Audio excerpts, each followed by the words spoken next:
Bom dia, amiguinhos e amiguinhas do nono ano. Meu nome é Júlio César, sou professor de Geografia de vocês e hoje vamos dar continuidade à nossa aula ainda no continente asiático, né? Agora falando do Oriente Médio, né? Uma região que viveu sempre em áreas de conflito devido à sua riqueza mineral, né? E questões ligadas à religiosidade também, né? Esse capítulo corresponde ao capítulo 9 do livro de vocês, né? Onde a gente vai começar a trabalhar da melhor forma possível para que vocês tenham um entendimento, né, legal do que nós vamos ver aqui. O termo Oriente Médio é uma expressão cunhada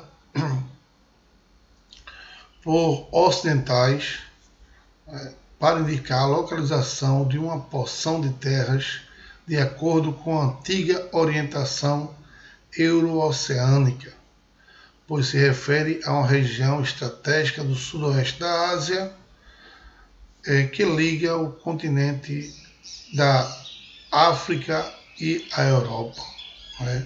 E aí a gente tem essa região denominada de Oriente Médio, que é composto por alguns países, né? Como por exemplo Arábia Saudita, Bahrein, Catar, Chipre, Egito, Emirados Árabes Unidos, Iêmen, Irã, Iraque, Israel, Jordânia, Kuwait, Líbano, Omã, Palestina, Síria e Turquia. Esses são os países que compõem a região do Oriente Médio, que tem uma área territorial que abrange cerca de 7.465.398 km². É uma região um tanto quanto extensa, que apresenta algumas características naturais que nós vamos falar posteriormente. A natureza do Oriente Médio, os seus climas desérticos, semidesérticos, que são combinados com relevo de montanha e acarretam as limitações de sobrevivência.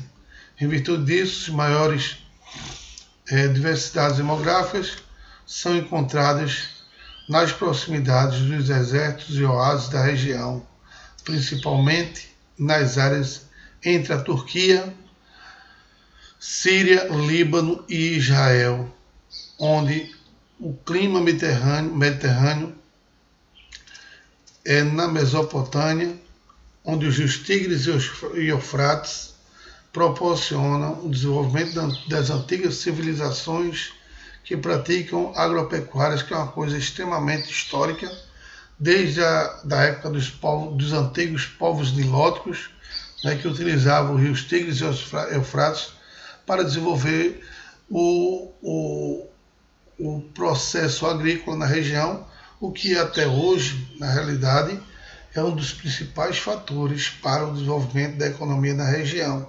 além do processo ligado à exploração petrolífera da área, que é uma das regiões onde eu tenho uma das maiores reservas de petróleo do mundo, tendo a Arábia Saudita como principal país de exploração e produção de petróleo no mundo.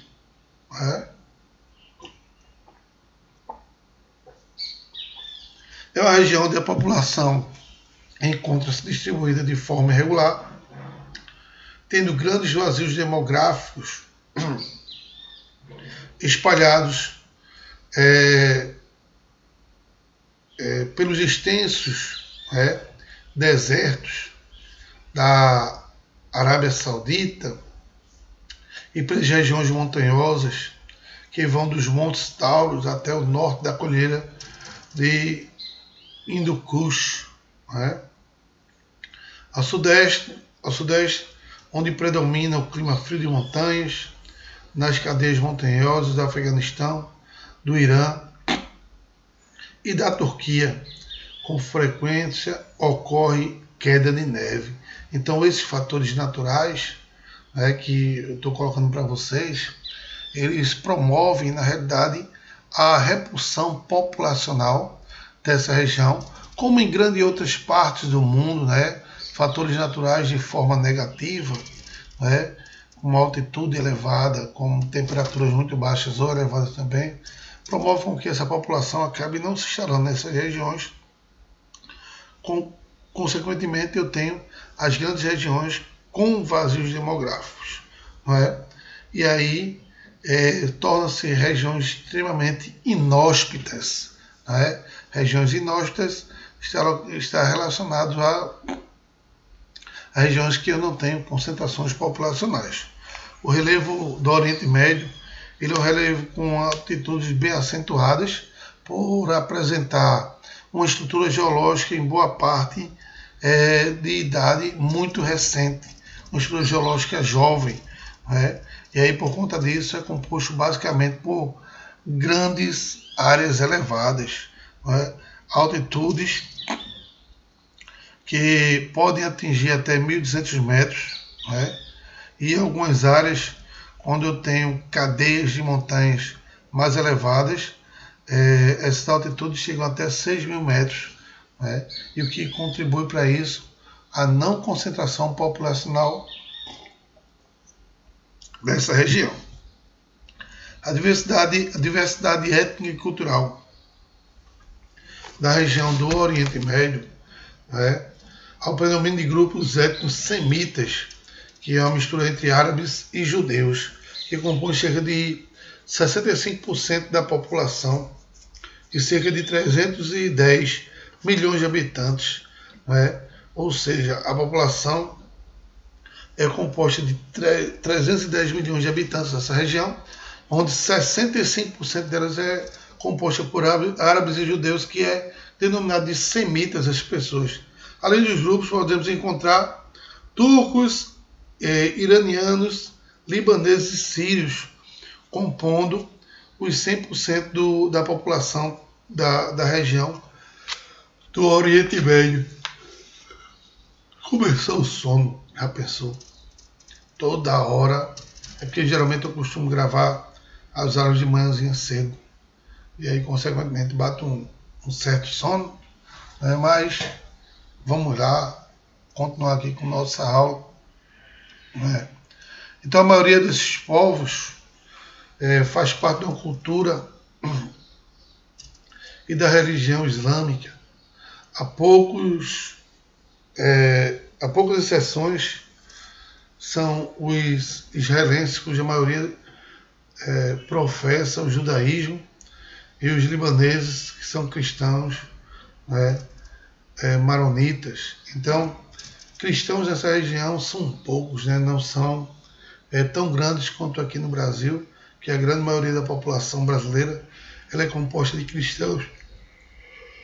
Diferente dessa região, né, onde boa parte da população ela é de origem árabe, né, e aí tem uma religião composta boa parte por grupos semitas, e aí, consequentemente, tem uma religião muito extremista nessa área, né? As pessoas acabam criando conflitos religiosos também, né? Chamadas guerras santas, no caso nessa região aí do Oriente Médio. Então, em virtude de a religião ser a maioria islâmica, né? A língua mais falada é o árabe, que pode ser dividido em corânico, do Alcorão, ou seja, o Alcorão é o livro sagrado dos árabes, né, da religião islâmica, né, que foi, na realidade, escrita por Maomé, né, onde tem como principal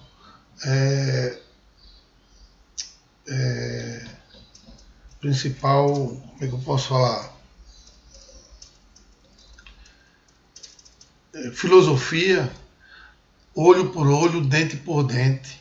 Ou seja, o que é que pode ser dito nisso aí, nessa olho por olho, que é a chamada lei de Talião, onde as pessoas que fazem alguma coisa têm que pagar com a mesma moeda, né? E aí, consequentemente, é a chamada Lei de Talião, que foi escrita no livro do Alcorão, né? Onde tem o seu principal deus Maomé. O clássico da língua dos religiosos, intelectuais e os árabes modernos, que foi construído no início do século XX, né? E é o idioma oficial da maioria dos países. Contudo, outras línguas como persa, o Irã e milhares de dialetos são falados na parte da Ásia. Então, existe uma certa variedade de dialetos nessas regiões, né, que consequentemente contribui para essa multiculturalidade, né, ligada a essa região do Oriente Médio, né, e aí consequentemente tem essa grande e forte diversidade, né, cultural dessa região. A escassez de água é um dos grandes problemas que existe na região do Oriente Médio, né?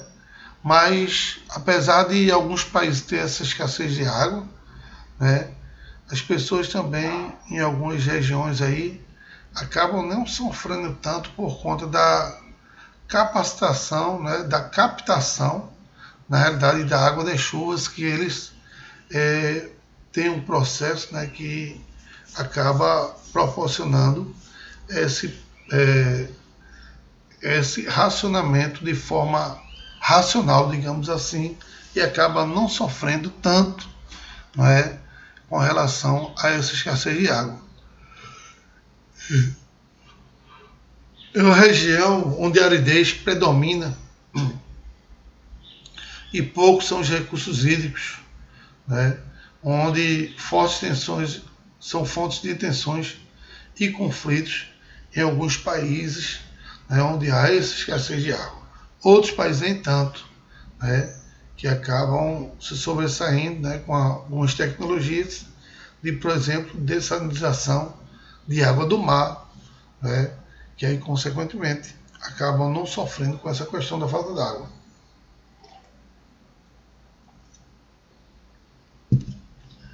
No final do primeiro conflito entre árabes e palestinos israelenses, fez com que os judeus dominassem a principal fonte de água tão essencial para a vida e o desenvolvimento econômico da região. A Palestina se situa numa faixa da extrema aridez e escassez de água do Oriente Médio e pode ser dividida em 3 diferentes compartimentos morfológicos. A planície costeira ocidental, né, que representa um pequeno lençol freático, insuficiente ainda hoje para necessidades agroindustriais do Estado de Israel. Os platôs centrais, que tem um grandioso e pouco profundo lençol de água ao seu entorno, ou seja, em torno da região de Israel, né? A vertente oriental, que desemboca numa fossa de profundidade em torno de 300 metros abaixo do nível do mar, onde está localizado o Rio Jordão, cujas águas correm ladeadas da Gileia e do Morto, né? Ou seja, o Mar Morto é um mar que tem um alto grau de salinidade e aí, consequentemente, acaba promovendo com que essas águas também tenham um alto teor de salinidade, o que deixa imprópria para o consumo humano, a não ser a partir do processo de dessalinização que existe da água dessa região.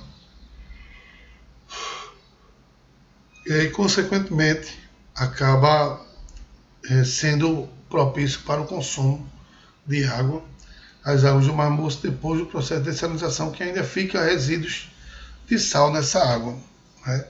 Após 1952, a tensão nas fronteiras se agravou em razão do projeto israelense que previa o uso da água do Rio Jordão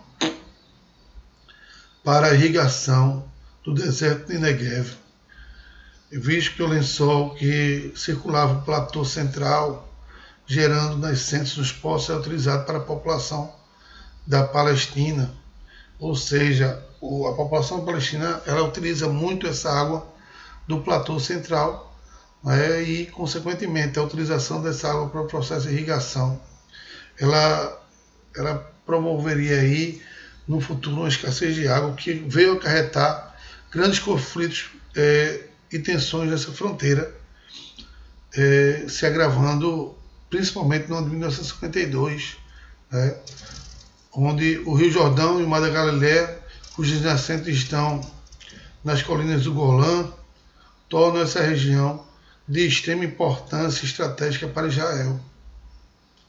Além de abastecer o Estado judeu com a água necessária do Golã, facilita o domínio das terras baixas do norte de Israel e do sul da Síria pelos israelenses. Então, é uma questão meramente estratégica, né, que acaba gerando esses conflitos, a questão da água na região do Oriente Médio, né, e aí, consequentemente, essa região ela vive em constante tensão, não só ligado à questão do petróleo, mas também à questão da água, que é como se fosse ouro naquela região. O Vale do Jordão, por exemplo, é uma área onde os palestinos sobrevivem a duras penas, sofreu ao longo dos anos, principalmente no ano de 1967, uma implementação de assentamentos judeus como forma de dominar a geopolítica dos recursos hídricos da região. Então, aquela região do Rio Jordão, ela teve também algumas questões ligadas ao governo, onde acabou promovendo, né, uma implementação de assentamento da população judaica, né, os judeus, naquela região, para que pudesse sobreviver com os recursos hídricos do Rio Jordão. E aí até hoje tem uma grande quantidade de pessoas naquela região ali, tentando sobreviver com a água daquele rio ali, aquele depósito, aquela reserva aquífera do Rio Jordão, que é considerado também um dos rios sagrados na região, né? A diplomacia entre os povos que vivem naquela região, entre os rios Tigres e Eufrates, antigos povos nilóticos, digamos assim, onde está localizado hoje o Iraque. Então esse rio Tigres e Eufrates, ele nasce na Turquia, no Planalto da Anatólia, e corre em direção ao leste e nordeste, cortando o território da Síria e do Iraque, onde a civilização mesopotâmia se desenvolveu. Mesopotâmia quer dizer regiões entre rios. Então, uma parte dessa população, né, o Iraque, acabou se desenvolvendo nessa região da Mesopotâmia. Esses rios são de suma importância para a manutenção da vida nos 3 países cortados por ele, né? Então, praticamente é a fonte de vida daquela região ali, esses rios Tigres e Eufrates, né? Em 1980, a Turquia implementou o grande projeto Anatólia, conhecido por PGA, Projeto Grande Anatólia, né, visando as grandes obras estruturais com barragens, canais, para irrigação, com o objetivo de tornar a região sudeste do seu território propícia para a agricultura, que na realidade sempre foi uma região rica no setor primário, né, principalmente no que diz respeito à produção agrícola daquela região ali.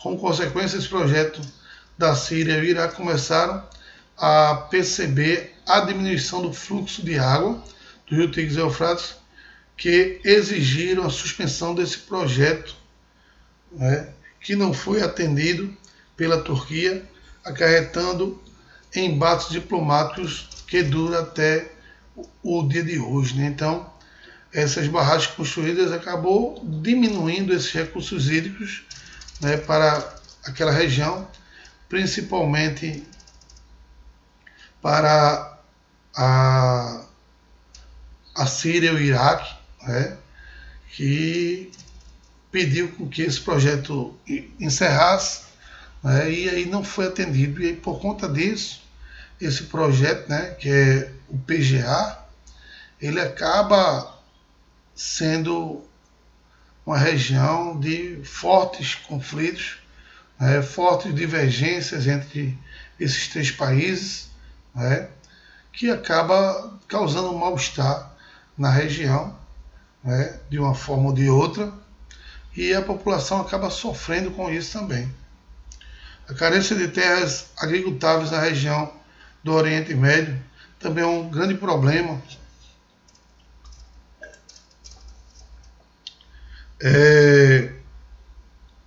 já que a agricultura é um dos fatores que melhoram a economia dos países que vivem sobre a situação econômica difícil, né? O setor primário, na realidade, ajuda muito a esses países, o que a escassez dessas terras férteis na região do Oriente Médio e também a falta de água, né, associada ao clima das regiões, que acaba não facilitando esse processo agrícola, e aí, consequentemente, a agricultura na região são praticadas nas áreas de oásis, na área dos desertos, onde apresentam alguns vales um pouco fértil, e aí acaba promovendo o setor agrícola na região. A pecuária é realizada de forma nômade, onde os rebanhos caprinos e ovinos, além disso temos também a criação de camelos e bovinos, se deslocam para as regiões onde apresentam a maior quantidade de pastos verdes e água na região, já que a agricultura é pouco praticada para fora das águas, das áreas úmidas, onde alguns países que aprimoraram suas técnicas de irrigação conseguem até mesmo desenvolvê-la do trecho desértico, como o deserto de Negev em Israel. Um dos processos de irrigação muito utilizado no mundo todo hoje, onde foi criado por Israel, é o processo de irrigação por gotejamento, onde são extensas mangueiras que são distribuídas sobre o local de cultivo, e nessas mangueiras ficam pingando em alguns furos que são feitos nela, né, durante o dia todo, consequentemente deixando o solo úmido, né, e com gasto menor de água. Além disso, Israel tem um sistema de captação de água por cisternas, onde essa água é da pouca chuva que cai na região, que é canalizada do teto das casas até e armazenado dentro de cisternas da região, promovendo com que as pessoas sobrevivam ainda com essa escassez de água na área, sem sofrer tanto, né? Então, para você ter ideia, Israel chove bem menos que no Brasil, e lá as pessoas sofrem menos com água do que aqui no Brasil. Lá não tem tanto racionamento de água quanto aqui no Brasil. Por quê? Porque as pessoas sabem trabalhar com a água lá e não tem um desperdício abundante que nós temos aqui no Brasil, apesar de no Brasil nós termos uma grande, né, área de reserva aquífera, né? Além das águas na porção superior da litosfera, né, nós temos também as reservas aquíferas no subsolo, que é o aquífero do Alcochão e o aquífero Guarani, né, onde nós temos a maior reserva de água do Brasil, né. Então, enquanto água, a gente não está muito preocupado com o futuro, que a gente tem uma reserva muito grande. Porém, as pessoas elas acabam, por não ter essa preocupação, elas esbanjar água à vontade. E aí a água, como ela não é um recurso natural renovável, para o consumo, digamos assim, né, acaba sendo uma coisa preocupante no futuro. Então temos que saber utilizar a água de forma consciente e racional, né, para que nós não sofrêssemos com isso no futuro bem próximo, né? Vamos falar agora da abundância de petróleo existente na região, já que falamos da água. O segundo recurso mineral que proporciona o desenvolvimento de algumas regiões do Oriente Médio, de alguns países do Oriente Médio, é o petróleo, né? E um petróleo de boa qualidade, porque existem vários petróleos no mundo, né?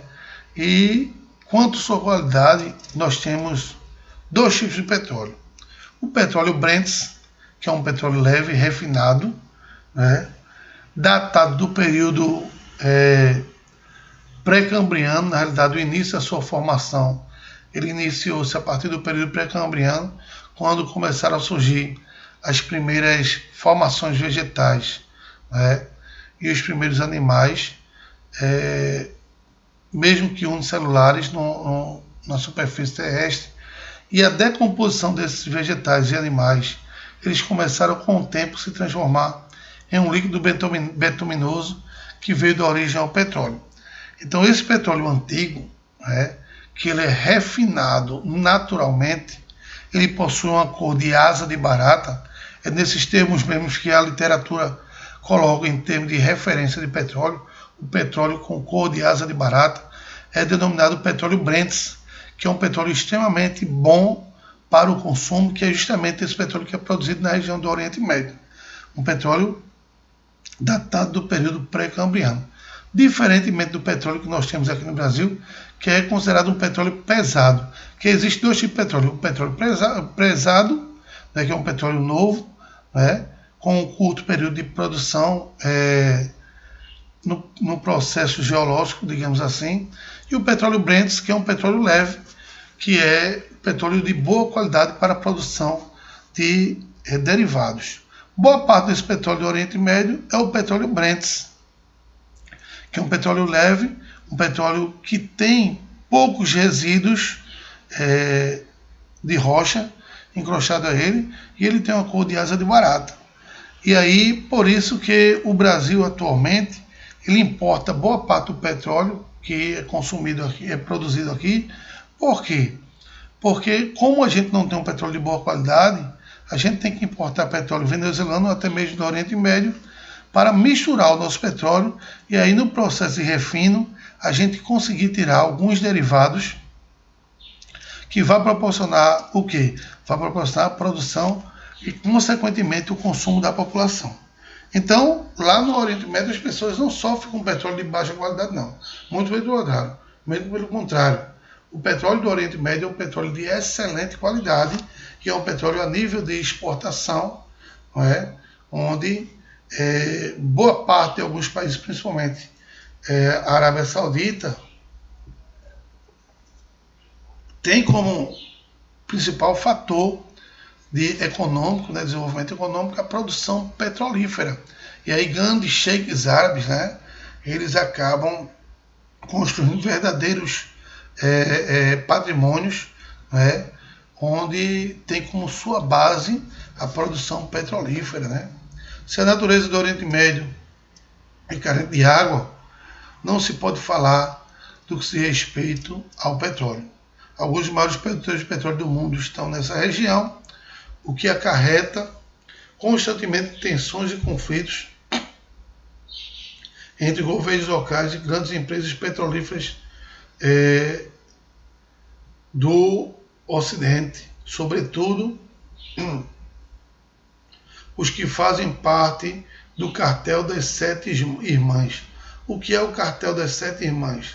O cartel das Sete Irmãs são as 7 principais países produtores de petróleo, né? As 7 empresas, na realidade, produtores de petróleo, que entram aí a Chevron, a ExxonMobil, né? A Shell, né? São empresas que fazem parte das 7 irmãs, que são as maiores, a Texaco também, são as maiores produtoras de petróleo mundial, são consideradas as 7 irmãs, né? Que promovem esse cartel de produção petrolífera. Esse cartel é composto das 7 maiores empresas petrolíferas do mundo, que adotam políticas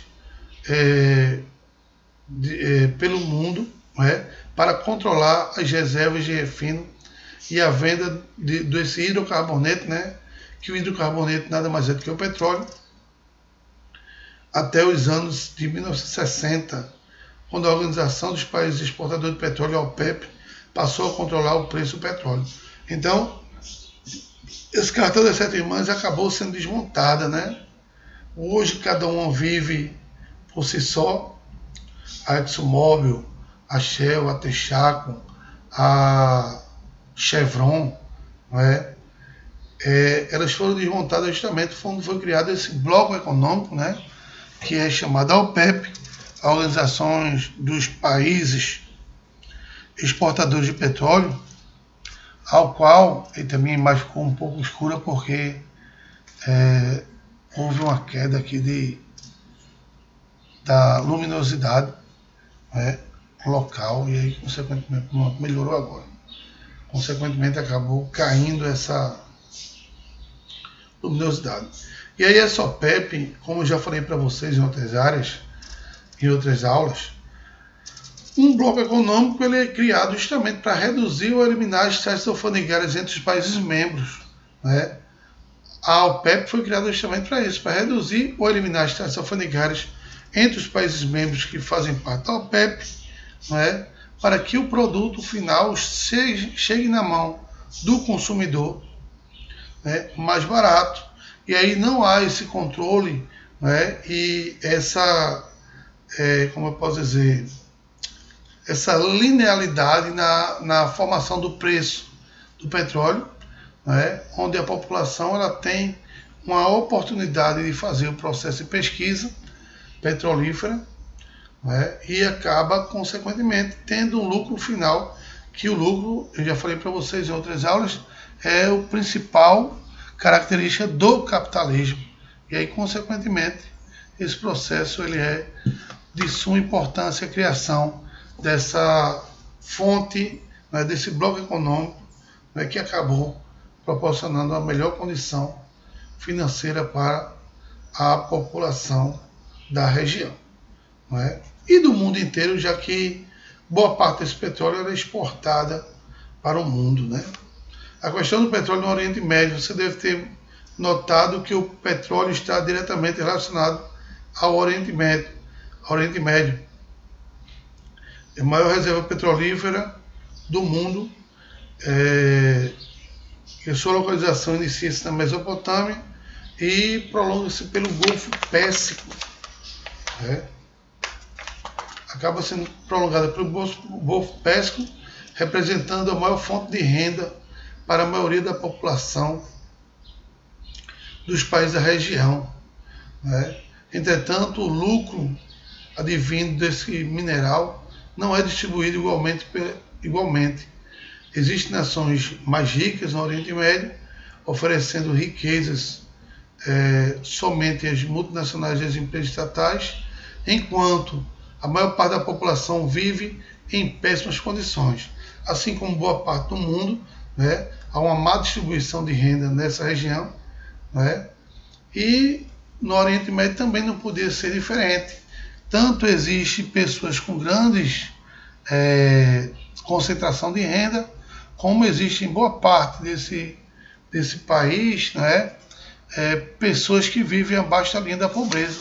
E aí, consequentemente, tem essa questão da má distribuição de renda que vai apresentar fortes contrastes sociais na população, né? E aí, infelizmente, isso ocorre também na região do Oriente Médio.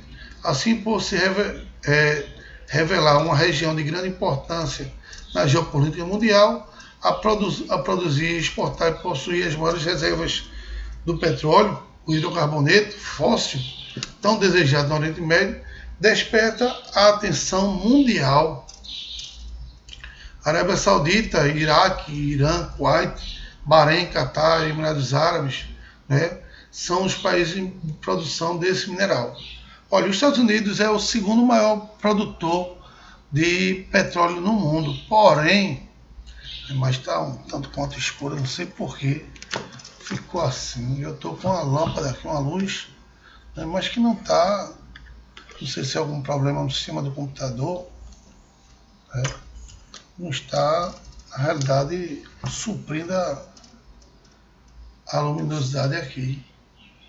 Né? Deixa eu ver um negócio aqui. Se eu cobrir a luz aqui, ele melhora essa luminosidade. Mas vamos dar continuidade daqui a pouco eu resolvo esse problema aqui. Então, essa região é um verdadeiro barril de pólvora, né? Digamos assim. Porque é muito visado pelo mundo inteiro, né? Essa produção petrolífera e acaba sendo área de grandes conflitos. Os Estados Unidos, como eu falei, é o segundo maior produtor de petróleo do mundo. Porém, os Estados Unidos não apresentam reservas petrolíferas.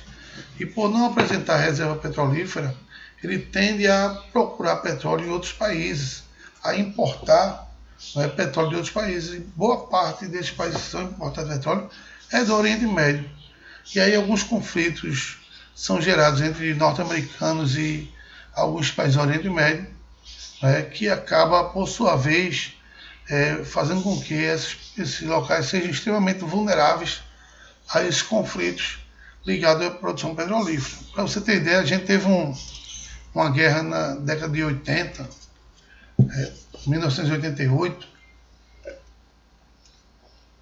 durante o governo de George Bush, o pai, nos Estados Unidos, que foi denominada Guerra do Golfo, em 88, a Guerra do Golfo Pérsico.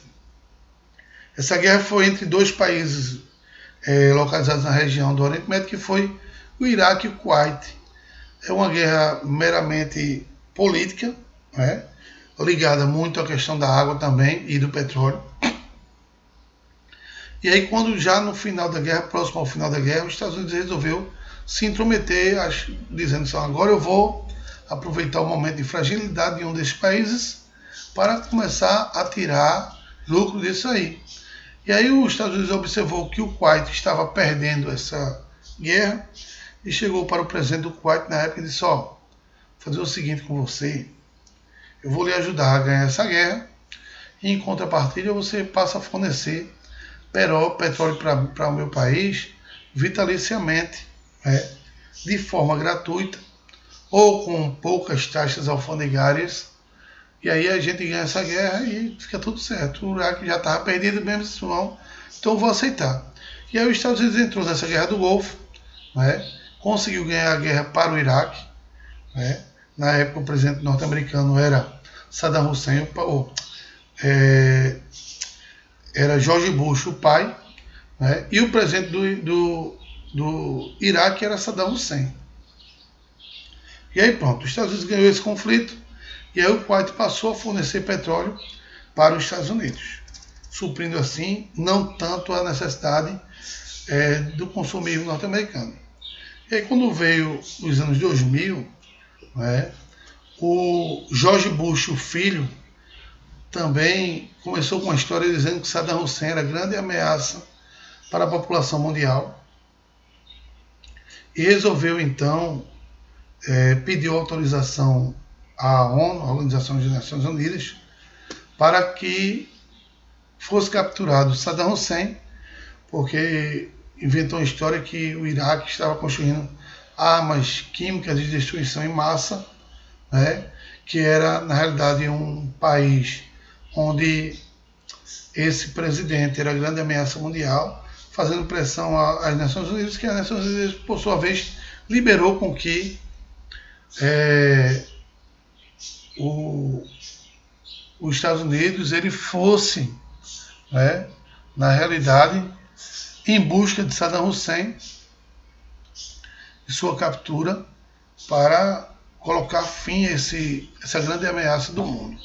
E aí os Estados Unidos entrou em conflito com o Iraque, foi chamada a Guerra do Iraque, e aí capturaram Saddam Hussein, enforcaram Saddam Hussein, não encontraram nada de arma química de destruição em massa na região, Saddam Hussein foi morto, e hoje o Iraque é praticamente administrado pelos Estados Unidos, onde o Iraque também tem uma grande produção petrolífera, E aí é o que nos traz um grande incógnita, uma grande interrogação.